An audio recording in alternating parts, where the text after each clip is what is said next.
If you think medieval castles were merely boring old stone fortresses, it is time to reconsider.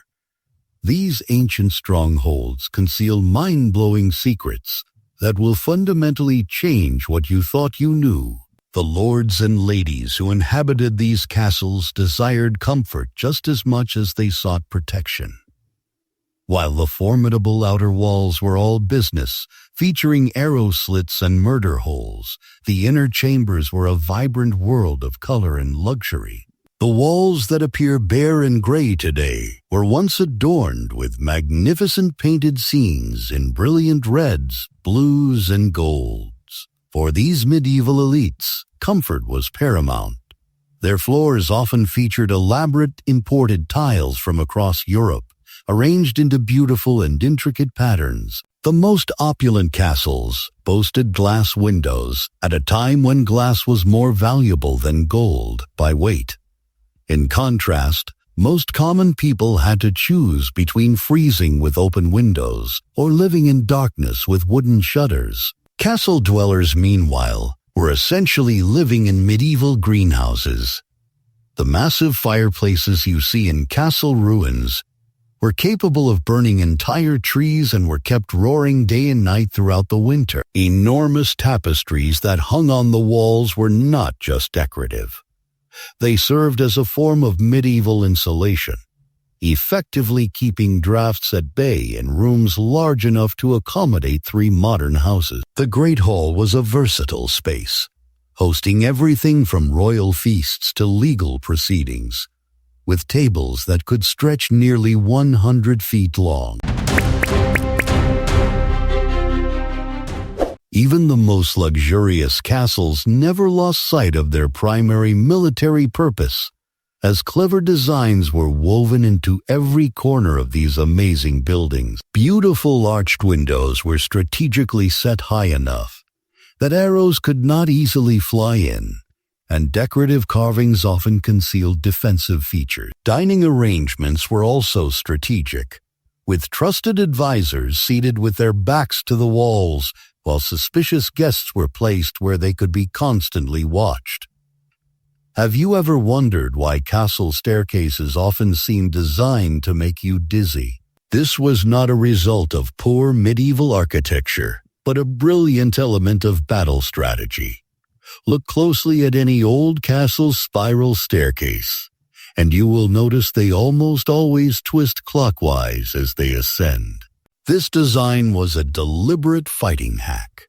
Since most attackers were right-handed, this clockwise orientation forced them to fight with their sword arm cramped against the central column, rendering their swings as ineffective as trying to perform karate in a phone booth. Conversely, defenders descending the stairs had their right arms on the wider outer side of the spiral, giving them ample room to swing their weapons with full force.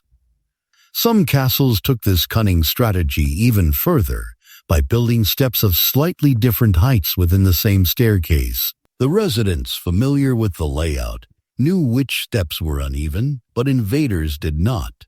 One misplaced step could send an attacker tumbling down the stairs, making the original TripAdvisor an actual castle architect. In some castles, a few special staircases were designed to turn the opposite way, counterclockwise. These were constructed specifically for the benefit of left-handed defenders.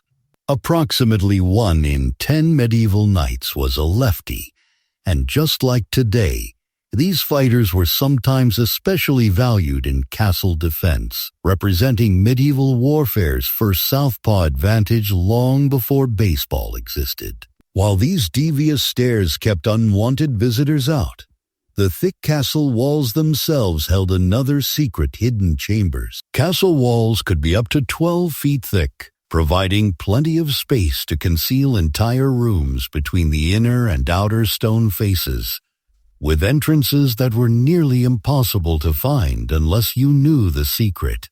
Some of these secret passages were opened by pulling a specific candle holder or touching a particular stone, while others were hidden behind moving wooden panels disguised as normal wall decorations. These hidden spaces served various functions.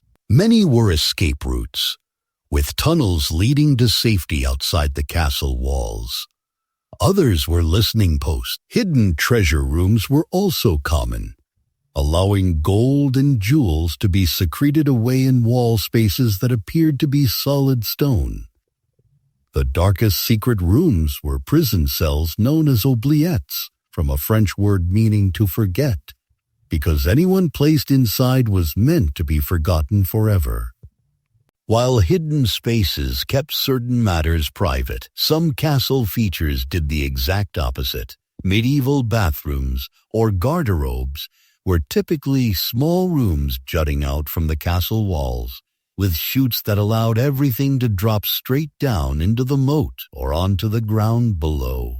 Since toilet paper did not exist, wealthy individuals used wool or hemp, while others made do with leaves, moss, or their left hand. A bizarre aspect of the garderobe, which means clothes guard, was that people stored their fancy clothes in these smelly spaces, believing the awful ammonia smell would deter moths from their expensive fabric. During sieges, these toilet chutes became a surprising weak point, as enemies sometimes climbed up them to sneak into the castle. While toilet technology was basic, defensive entrances were far more advanced. Some drawbridges were not just lifted but were rigged to collapse deliberately. Clever medieval engineers designed special trap drawbridges, with sections that could suddenly drop away when defenders pulled hidden levers, sending enemy soldiers plummeting into the moat below. Other castles featured tilt bridges that worked like giant seesaws, pivoting to slide attackers off into the water or onto spikes. These traps were often combined with a portcullis, the heavy spiked gate that dropped from above. Attackers would be trapped in a murder box between the gate and the collapsed bridge, where they could be targeted by defenders from arrow slits and holes in the ceiling above. The moat surrounding a castle was not always filled with water. Creating and maintaining a water-filled moat was a significant undertaking. So many castle builders opted for a dry moat, a deep ditch filled with nasty surprises. These often contained sharpened wooden stakes pointing upward, thorny bushes and caltrops, four-pointed metal spikes designed to always land with one point facing up. The most disgusting moats combined these obstacles with the castle's waste, as garbage and sewage were often dumped directly into them. The resulting smell created an additional defensive layer, and falling into such a pit meant facing not only spikes, but also last week's rotten cabbage soup and toilet contents. Stone corridors often created natural echo chambers, turning castles into medieval surveillance systems. In many round rooms, words whispered on one side could be heard perfectly on the opposite wall, but not in the middle. Castle architects deliberately created these whispering galleries, allowing a lord to eavesdrop on visitors from a distance.